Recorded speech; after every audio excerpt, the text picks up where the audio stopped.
Hi, and welcome to Anatomy of Guilt. Today we are going to be talking about Greeshma and Sharon Raj. They are the lovers from Kerala.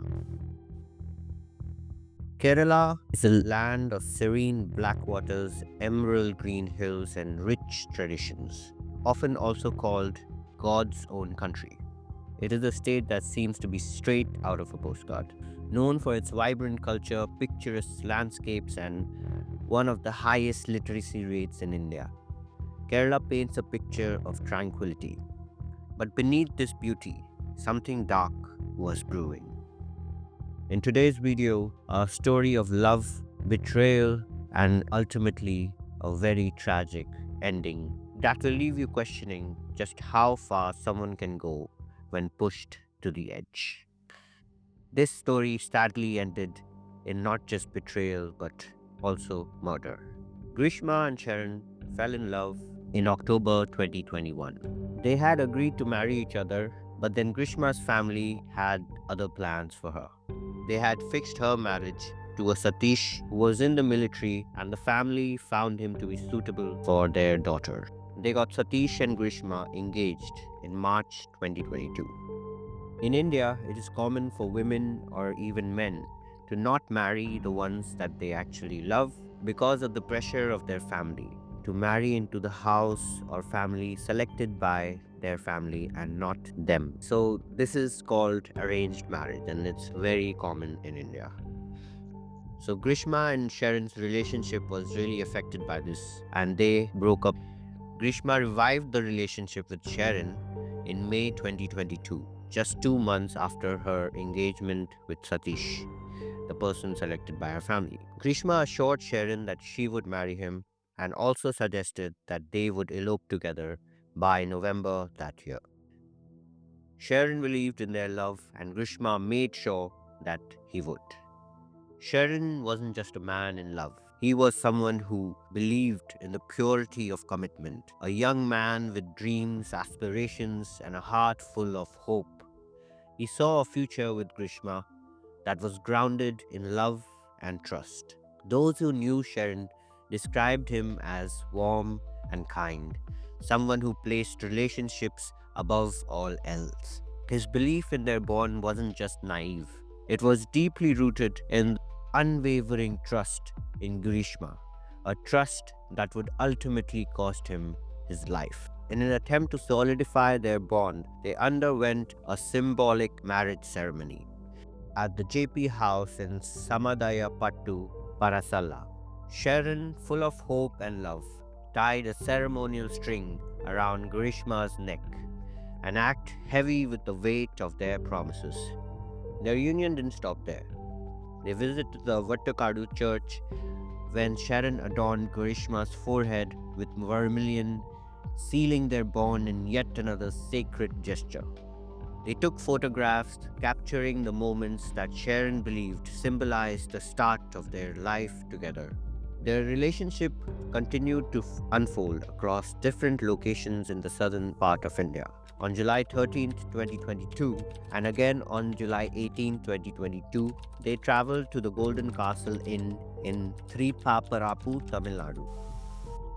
There, they spent nights together, sharing intimate moments that Sharon believed were built on love and trust that he had towards Grishma.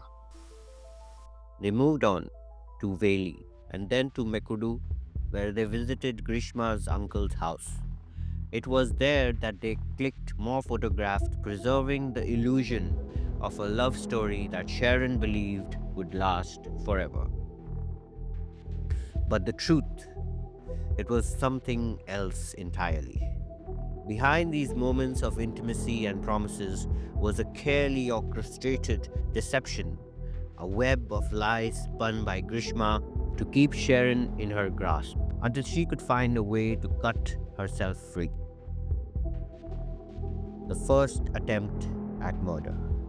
As the date of her arranged marriage with Satish grew closer, Grishma's facade began to crack. Desperate to sever ties with Sharon, she asked him to break up with her. But Sharon refused, unwilling to abandon the relationship which he cherished and loved so deeply. Grishma saw no way out. In her mind, Sharon wasn't just an obstacle, he was a threat to her carefully constructed future with an army officer. And so, she began planning his demise. Her first move was research. She spent hours researching online for answers like how does an overdose of paracetamol affect the body, how to cause death by poisoning. These were the questions that occupied her thoughts in those days, and she did find the answers to them. In her first attempt at poisoning her boyfriend, Grishma had purchased 2 bottles of sliced juice and carried them in her bag. Later, they went to Sharon's college. At the reception area, Grishma stopped and went to the toilet and mixed the concoction of paracetamol and dolo in one of the juice bottles. She offered it to Sharon, but he didn't drink it due to its unusually bitter taste. Grishma then took out the other bottle and replaced it with this bottle and started drinking from that. They continued to meet and had many intimate moments together at Grishma's residence. Grishma had a clear motive to eliminate Sharon from her life. Despite being engaged to Satish, she had gone through a marriage ceremony with Sharon at his house. With the date she had promised to elope with Sharon fast approaching, she was determined to end things on her terms. On the night of October 13, 2022, at 11:02 p.m., she called Sharon from her mobile phone, and that conversation lasted over an hour. During the call, she skillfully steered the conversation towards sexual topics and ignited his interest in meeting her again. The next morning, on October 14, 2022, she contacted him via calls and also WhatsApp texts, informing him that her house would be empty that day. She invited him over, luring him with the promise of sexual intimacy. Grishma meticulously planned the crime. She had done her research on Google about the effects of parakeet on human internal organs and its potential to cause death. She identified paraquat content in a herbicide called capic and took note of its lethal properties. Grishma got access to the parakeet because her uncle had purchased it and stored it at their house. Adding to her preparations, her mother had purchased Shadanga Paniyam, a kashyam powder from Gayatri Hospital in Puvar, which was also kept in their house. This is a herbal drink that is used in Kerala. Grishma used this opportunity to prepare a deadly concoction. She boiled the water, mixed in kapik herbicide containing parakeet, and added the Shadangana Paniyam to complete her lethal mixture. On October 14, 2022, Grishma continued her manipulation by chatting with Sharon and making buzzer calls to entice him, using the promise of sexual intimacy as bait. Through her deceitful tactics, she successfully lured Sharon into leaving his house. Trusting her words, Sharon left his home and then at 10:15, riding his Pulsar motorcycle, his friend also joined him as a pillion rider, unaware of the dangers that lay ahead. After luring Sharon from his house in Parasalla with the intent to murder him, Grishma carefully hid the lethal kashyam she had prepared under the cot in her bedroom. Meanwhile, as Sharon rode toward her house, he was frequently receiving calls from Grishma. Distracted by the calls, he handed over the task of riding the motorcycle to his friend, while he rode as a pillion. As they passed through the Ilanchira junction, they crossed paths with Grishma's mother and uncle, who were traveling in the opposite direction on a Honda Activa. When Sharon and his friend arrived at Grishma's house, Sharon entered through the gate, which she had intentionally left open. His friend waited nearby with the motorcycle. Sharon made his way to her bedroom, where Grishma once again asked him to end their relationship. However, Sharon refused. Feigning affection, Greeshma cleverly challenged him to drink a Crushum drink, reminding him of the times he had teased her for not drinking it before. Using this as a pretext, she took out the Crushum, a concoction laced with Kapik herbicide containing paraquat that she had hidden under the cot earlier. She poured it into a glass and urged him, saying, "Didn't you once challenge me about drinking Crushum? Here it is, drink it now." Encouraging him persistently, she compelled Sharon to drink the entire glass. To mask the bitter taste, she handed him a fruity, a mango flavored juice she had purchased earlier. Unaware of her sinister intentions, Sharon drank the poisoned Kashyam, which was designed to damage his internal organs and facilitate her plan to murder him. Grishma's actions were calculated, knowing fully well the harm it would cause. After tasting the bitterness of the Kashyam, Sharon began to feel its effects almost immediately. He rushed to the toilet in Grishma's house and vomited. Still feeling unwell, he left her house and vomited again on the road nearby, where his friend was waiting by the motorcycle. Weak and disoriented, Sharon climbed onto the motorcycle as a rider and they began the journey back to his house. On the way, Sharon asked to stop at Vilanyak Vilakam as he needed to vomit again. This time, his friend noticed a greenish fluid coming out of his mouth. Concerned, he asked Sharon what he had consumed at Grishma's house. Sharon explained that he had taken kashyam and some juice, after which he started vomiting immediately. Exhausted and visibly unwell, Sharon continued to ride the bike with his friend. When they reached Ilanchara Junction, Sharon vomited once more, and in his weakened state, confessed to his friend that Karishma might have deceived him. After continuing on the motorcycle, Sharon and his friend eventually reached Sharon's house in Samudayapattu. His friend left for his own house while Sharon took the motorcycle back home. Once he was there, Sharon's condition worsened.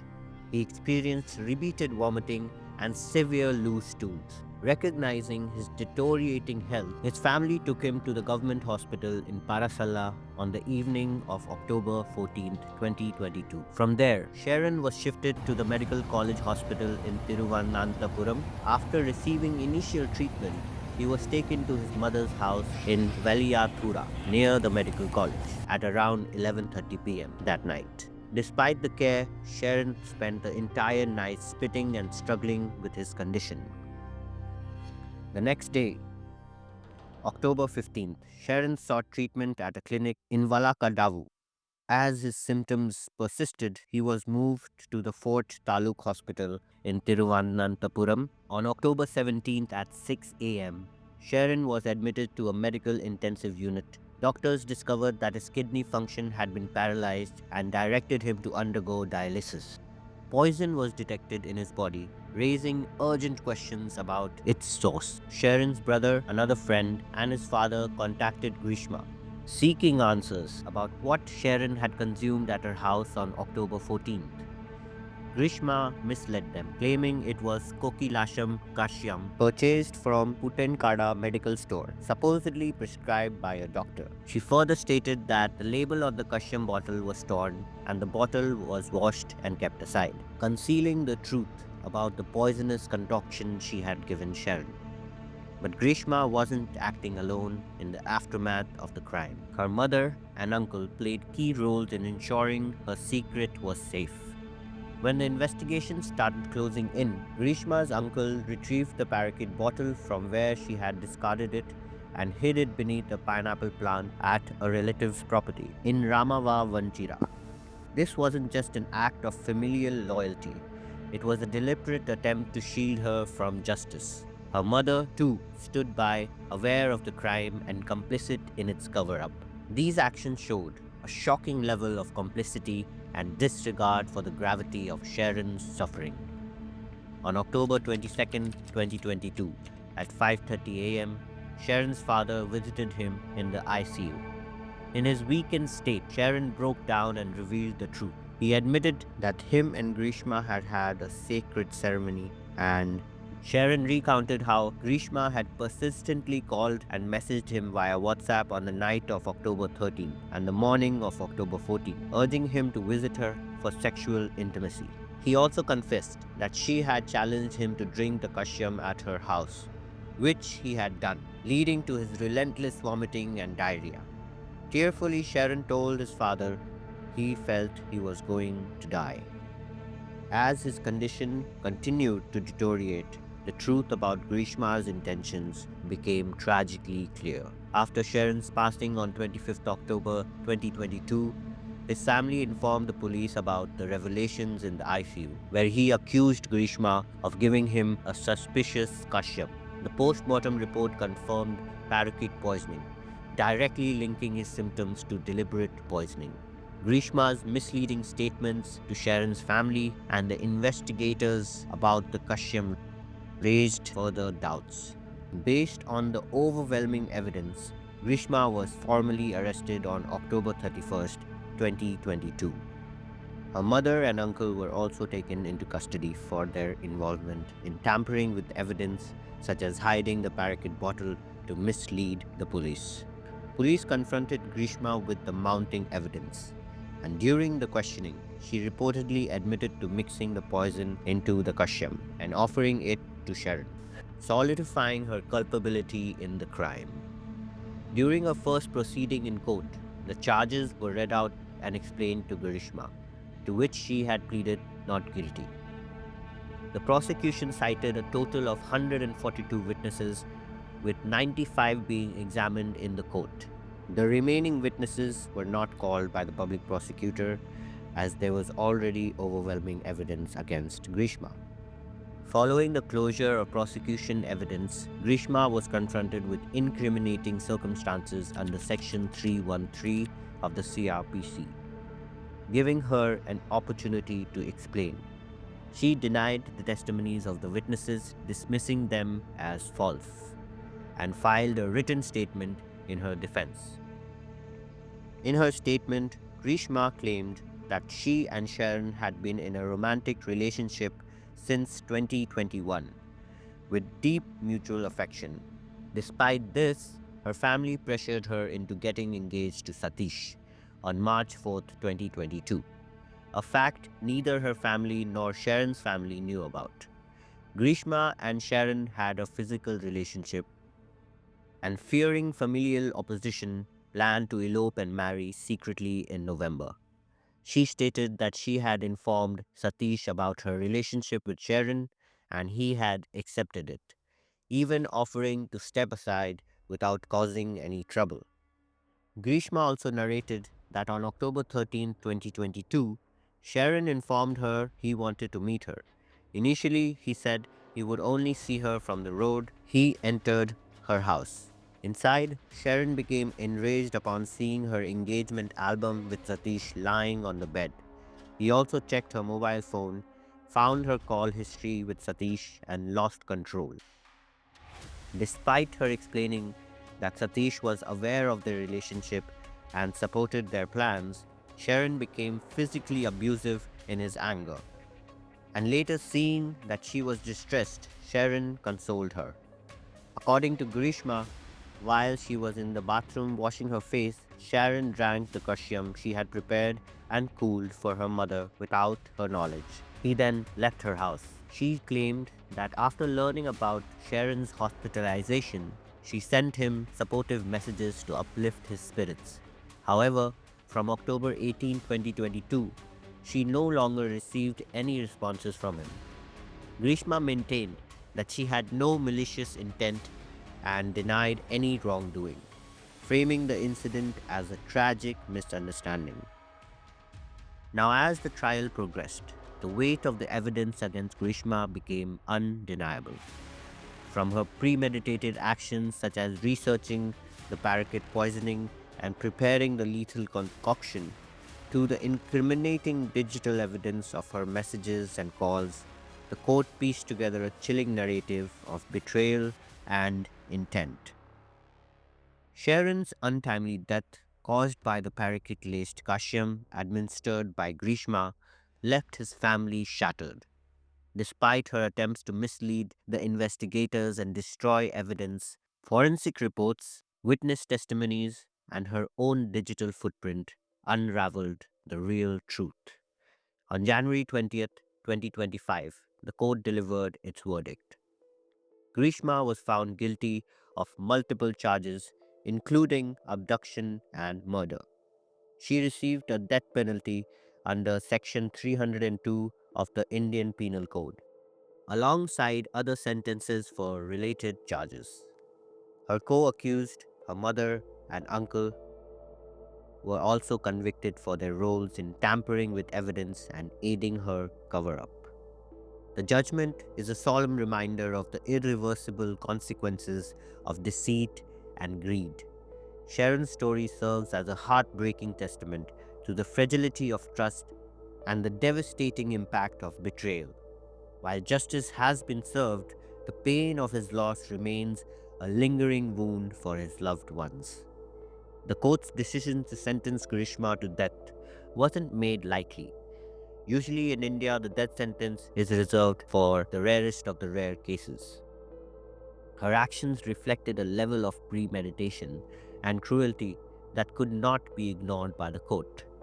Grishma didn't act in a moment of rage or confusion. She planned Sharon's murder in cold blood, meticulously researching the effects of paraquat, procuring the poison, and luring Sharon to her house under false pretenses. The deceit didn't end there. Even as Sharon suffered, she lied to his family, destroyed evidence, and attempted to manipulate the investigation itself. Her calculated cruelty and lack of remorse painted a chilling picture that the court could not overlook. The judgment was based on the rarest of the rare doctrine, a principle applied in cases where the crime is so heinous and inhuman that it shocks the conscience of society. Sharon's prolonged suffering, the deliberate betrayal of his trust, and the calculated way in which Grishma carried out her plan left the court with no other option. The death penalty was imposed not only to deliver justice for Sharon, but to send a strong message to society about the consequences of such actions. However, as much as this judgment ensures accountability, it also forces us to reflect on the deeper societal issues that may have played a role in this tragedy. Grishma's actions, though unforgivable, were shaped by a web of pressures and expectations that are far too common in the Indian society. In many Indian families, love and relationships are still taboo subjects. The idea of a daughter or a son marrying someone outside the family's expectations, be it caste, religion, or social standing, often triggers harsh reaction and opposition from the family side. Grishma, facing pressure to marry Satish, an army officer, perhaps saw no way out. She may have feared the consequences of defying her family or facing societal judgment. These rigid norms, combined with greed and an unwillingness to take accountability, led to an unthinkable crime. Could this tragedy have been prevented? Perhaps. What if Sharon and Grishma didn't have to hide their love?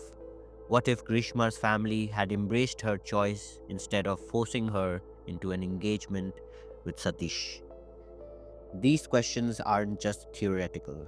They speak to the deeply ingrained issues with many Indian families, where love marriages are still viewed with suspicion or outright opposition. This isn't just about Grishma and Sharon. It's about the countless young men and women who feel trapped between love and duty, between their desires and their families' expectations. Her case highlights how rigid traditions, combined with emotional immaturity and a lack of healthy coping mechanisms, can push individuals toward destructive paths. This tragedy reflects deeper societal issues. In a collective culture like India, individuals are often conditioned to prioritize family honor over personal happiness. Women, in particular, bear the burden of upholding patriarchal expectations, with their choices scrutinized more harshly than men's. The stigma around love marriages, especially those crossing caste, religion, or even class lines further exacerbates this pressure. To prevent such tragedies, we must address these systematic issues. Families should foster open communication, allowing children to discuss their choices without fear of judgment. Society must normalize love marriages and challenge outdated notions of honor. Schools also should teach emotional intelligence and conflict resolution, equipping young people with tools to handle life challenges constructively. Sharon's story is a painful reminder of what happens when societal expectations collide with individual desires. As a community, we must create a world where love and honesty are met with acceptance, not punishment, ensuring that no one feels so cornered by tradition that they resort to desperate actions like these. Sharon's story is more than just a tale of betrayal and murder. It's a mirror held up to society, reflecting the consequences of rigid norms, unyielding expectations, and suppressed voices. As we remember Sharon, let's ask ourselves, are we doing enough to foster a society where love and honesty are met with acceptance rather than judgment?